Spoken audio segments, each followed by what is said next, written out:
सिंध से नहरें निकालने का मामला मुत्तफ़िक़ा है। नहरें निकालने के मामले पर सिंध के तहफ़्फ़ुज़ात दूर किए जाएंगे। वज़ीर-ए-आज़म शहबाज शरीफ की वज़ीर दाखिला मोहसिन नकवी से मुलाकात में गुफ्तगू। कहा, हुकूमती इत्तेहादी अपने मामलात पार्लियामेंट और काबीना में मुत्तफ़िक़ा तौर पर तय करते हैं। हुकूमती इत्तेहादियों में बेमिसाल सियासी हम आहंगी है। मुल्क की तरक्की का पहिया ट्रैक पर चढ़ गया। अब किसी को सियासी तकरीबी कार्रवाइयों की इजाज़त नहीं देंगे। मुल्क में सियासी ठहराव और अमन ओमान की सूरत हाल दिन ब दिन ठीक हो रही है। वज़ीर दाखिला ने अमन ओमान समेत सियासी सूरत हाल पर ब्रीफ किया। बलूचिस्तान और खैबर पख्तूनख्वा में अमन ओमान के लिए उठाए गए इक़दाम पर तबादला ख्याल किया गया। वज़ीर दाखिला ने अफ़गानियों की वापसी के लिए जारी ऑपरेशन बारे भी आगाह किया। वज़ीर दाखिला ने एक हफ्ते में तीसरी बार वज़ीर आज़म से खुसूसी मुलाकात की।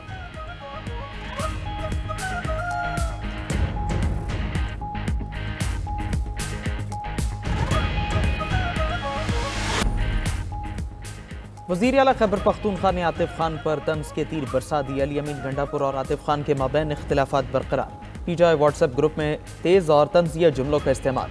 अली अमीन गंडापुर ने आतिफ खान के रीजनल सदर बनने पर तंज किया। आतिफ खान और शेर अली अरबाब को दोबारा ओहदा देने की मुखालफत की। अली अमीन गंडापुर ने कहा, आतिफ खान की कारकर्दगी खराब थी, उन्हें बानी पीटीआई के कहने पर ओहदे से हटाया गया। इसके बावजूद आतिफ खान को दोबारा ओहदा दिया गया। व्हाट्सएप ग्रुप में अली अमीन गंडापुर की बातों पर आतिफ खान का तहम्मुल का मुजाहरा। कहा, हमने अब तवज्जो बानी पीटीआई की रिहाई पर मरकूज रखनी चाहिए। शहराम तरक्की ने कहा, वज़ीर आला को जवाब दिया तो पार्टी को नुकसान पहुंच सकता है। चेयरमैन पीटीआई बैरिस्टर गौहर ने पार्टी ओहदेदारों को इख्तिलाफात अवाम में लाने से रोक दिया। बैरिस्टर गौहर ने ट्वीट किया, मुस्तकबिल में पार्टी ओहदेदार या अरकान पार्लियामेंट अवाम में तहफ़्फ़ुज़ात का इज़हार नहीं करेंगे। पार्टी ऐसे तमाम मामलात को मुनासिब फोरम पर हल करेगी।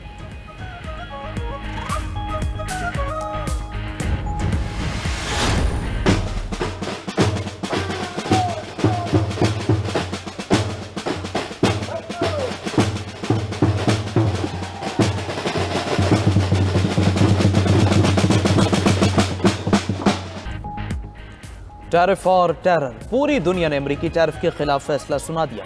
इतवार का दिन सदर ट्रंप के खिलाफ एहतजाज का रिकॉर्ड साज दिन रहा। वाशिंगटन डीसी समेत अमरीका भर में बड़े बड़े मुजाहरे। अमरीका की 50 रियासतों में 1200 से ज्यादा रैलियां निकाली गईं। Boston, Chicago, Los Angeles, New York में भी लोग बाहर निकले। मुजाहिरीन ने अमरीकी सदर और उनकी इंतजामी के खिलाफ नारे लगाए।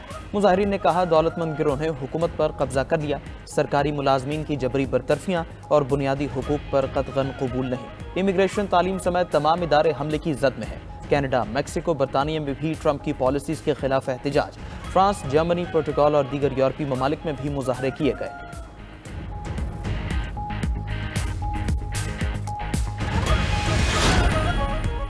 अपनी पॉलिसीज तब्दील नहीं करूंगा, ट्रंप टैरिफ वॉर पर अड़ गए। स्टॉक मार्केट्स में खरबों डॉलर डूबने को मुआशी इनकलाब करार दे दिया। अमरीकी सदर का कहना है कि इस मुआशी इनकलाब में जीत हमारी ही होगी। डायरेक्टर अमरीकी national economic council Kevin best का कहना है कि टैरिफ मामले पर 50 से ज्यादा ममालिक अमरीका से राबता कर चुके हैं।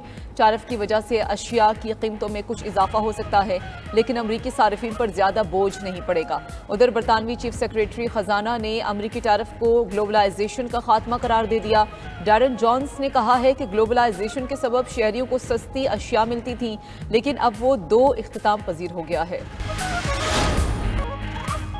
लाहौर में पटवार सर्कल की हेर फेर और करप्शन की इंतहा। सिर्फ एक मौजा के 1% रिकॉर्ड की इंस्पेक्शन में बड़े घपलों का इंकिशाफ। मौजा इचरा के पटवारी ने बाकी 99% रिकॉर्ड देने से ही इनकार कर दिया। स्कैंडल को दबाने के लिए दीगर मुलव्वस अफराद भी मैदान में आ गए। 92 न्यूज़ मुल्तान में करोड़ों की मिल्कियत 1 एकड़ अराजी की बहक के सरकार जब्तगी का मामला भी सामने ले आया। प्रोग्राम खबर क्या है में इंकशाफ सामने आया कि 43 साल तक ज़मीन मुख्तलिफ अफराद को मुंतकिल होती रही। मुतासर अफराद कहते हैं वो साल हर साल से ज़मीन के मालिक हैं, उन्हें क्या पता ज़मीन पहले कैसे गैर कानूनी मुंतकिल हुई।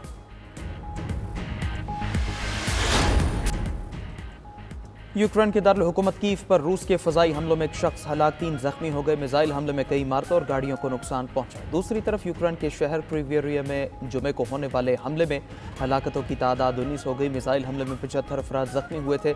यूक्रेनी सदर ज़ेलेंस्की का कहना है, रूस के मुसलसल हमले साबित करते हैं बैनुल अक़वामी दबाव नाकाफ़ी है।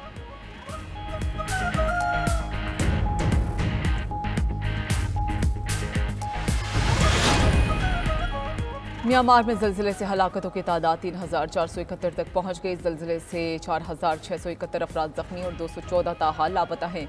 7.7 शिद्दत के ज़लज़ले से मुतासरा म्यांमार में मौसलाधार बारिश ने इमदादी सरगर्मियां मुश्किल बना दी। जल्जले के मरकज के करीब शहर में बारिश से बेघर अफराद के खैमे डूब गए। जल्जले, गैर मौसमी बारिशों और शदीद गर्मी से बीमारियां फैलने का खदशा है।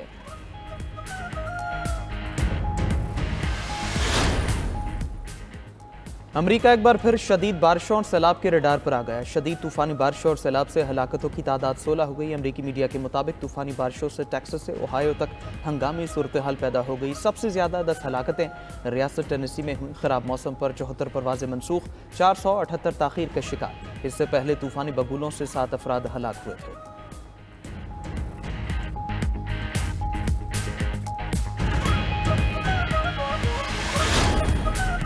कांगो के दारुल हुकूमत कंशासा में शदीद बारिशों और सैलाब से तबाही। मुकामी हुकाम के मुताबिक मुख्तलिफ हादसात में 22 अफराद हलाक हो गए। ज़्यादातर हलाकतें दीवारें गिरने की वजह से हुई। आधे शहर और मुल्क के मरकजी हवाई अड्डे तक रसाई मुनक़ता हो गई। सैलाब से हवाई अड्डे की तरफ जाने वाली मरकजी सड़क को भी नुकसान पहुंचा।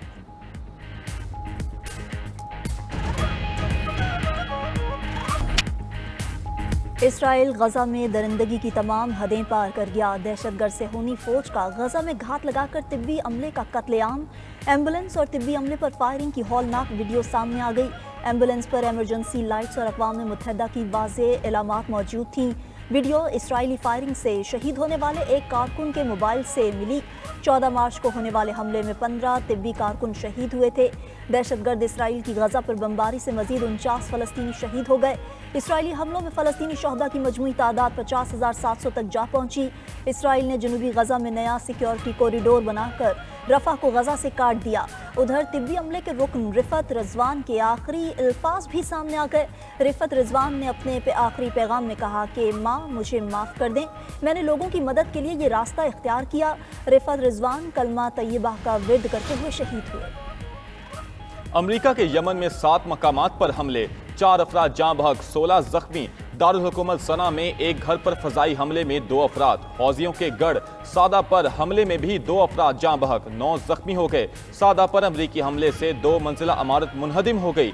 अमरीकी फौज का हौजियों के अस्करी रहनुमाओं को निशाना बनाने का भी दावा। हौजियों ने अस्करी क़यादत के किसी जानी नुकसान का एतराफ़ नहीं किया।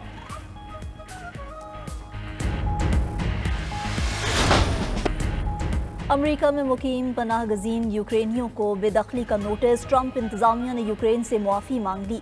कहा कि गलती से यूक्रेनी पनाह गजीनों को अमेरिका छोड़ने और कानूनी हैसियत मनसूख करने का पैगाम भेजा गया। इस नोटिस को मनसूख कर दिया। यूक्रेनी अमेरिका में क़याम जारी रख सकते हैं। खबर एजेंसी के मुताबिक यूक्रेन जंग की वजह से जो बाइडन इंतजामिया ने 2,40,000 यूक्रेनियों को अमेरिका में पनाह दी थी।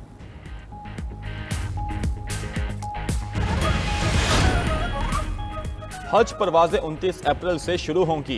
90,000 हाजी सरकारी तौर पर फरीज़ा हज अदा करेंगे। 40 रोज़ा हज पैकेज के लिए अखराजात 10,50,000 रुपये मुकर्रर। वजीर मजहबी उमूर सरदार यूसुफ का कहना है कि कम दौरानिए के हज के लिए अखराजात 11.5 लाख रुपए होंगे। जो पैसे बच जाते हैं वो हाजी को वापस कर दिए जाते हैं। हमारा ट्रेनिंग का पहला सेशन मुकम्मल हो गया। दूसरे मरहले का तरबियती कैंप 8 अप्रैल से शुरू होगा। मजीद बोले, सऊदी वजीर हज ने हुज्जाज के लिए बेहतरीन इंतजाम की यकीन दहानी कराई है। कभी ऐसी इतला नहीं आई कि किसी हाजी ने भीख मांगी हो। अगर ऐसा हुआ तो भिखारी को लेकर जाने वाली कंपनी को ब्लैक लिस्ट कर दिया जाएगा।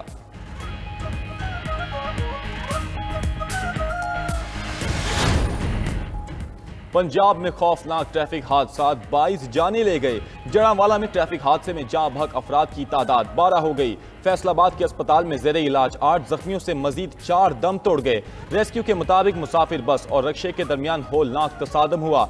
जाँ बहक अफराद में 7 खवातीन और रक्षा ड्राइवर शामिल हैं। मुल्तान में सहू चौक के करीब हाईएस और ट्रॉलर के तसादुम में 3 अफराद जाँ बहक हो गए। सरगोदा के इलाके बुचा कला में कार की टक्कर से मोटरसाइकिल सवार 3 बहन भाई जान की बाजी हार गए।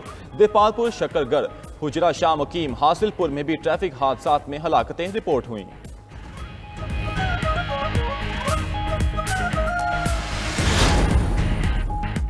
खपरू के गांव मलोग बोजदार में आतिशज़दगी, 15 घर जलकर खाकस्तर। आग लगने के बायस 18 मवेशी भी हलाक हो गए। लाखों रुपए का सामान भी जल गया।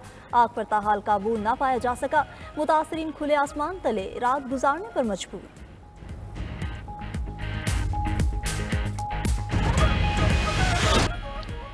जनूबी कोरिया में जंगल की आग बुझाने के दौरान हेलीकॉप्टर गिरकर तबाह, पायलट हलाक हो गया। शहर डाइगो के पहाड़ी इलाके में हादसा पेश आया। गुज़िश्ता माह लगने वाली जंगल की आग से 30 अफराद हलाक हो चुके। आतिश ज़दगी से 48,000 हेक्टेयर से ज़ायद रकबा जलकर राख हो चुका है।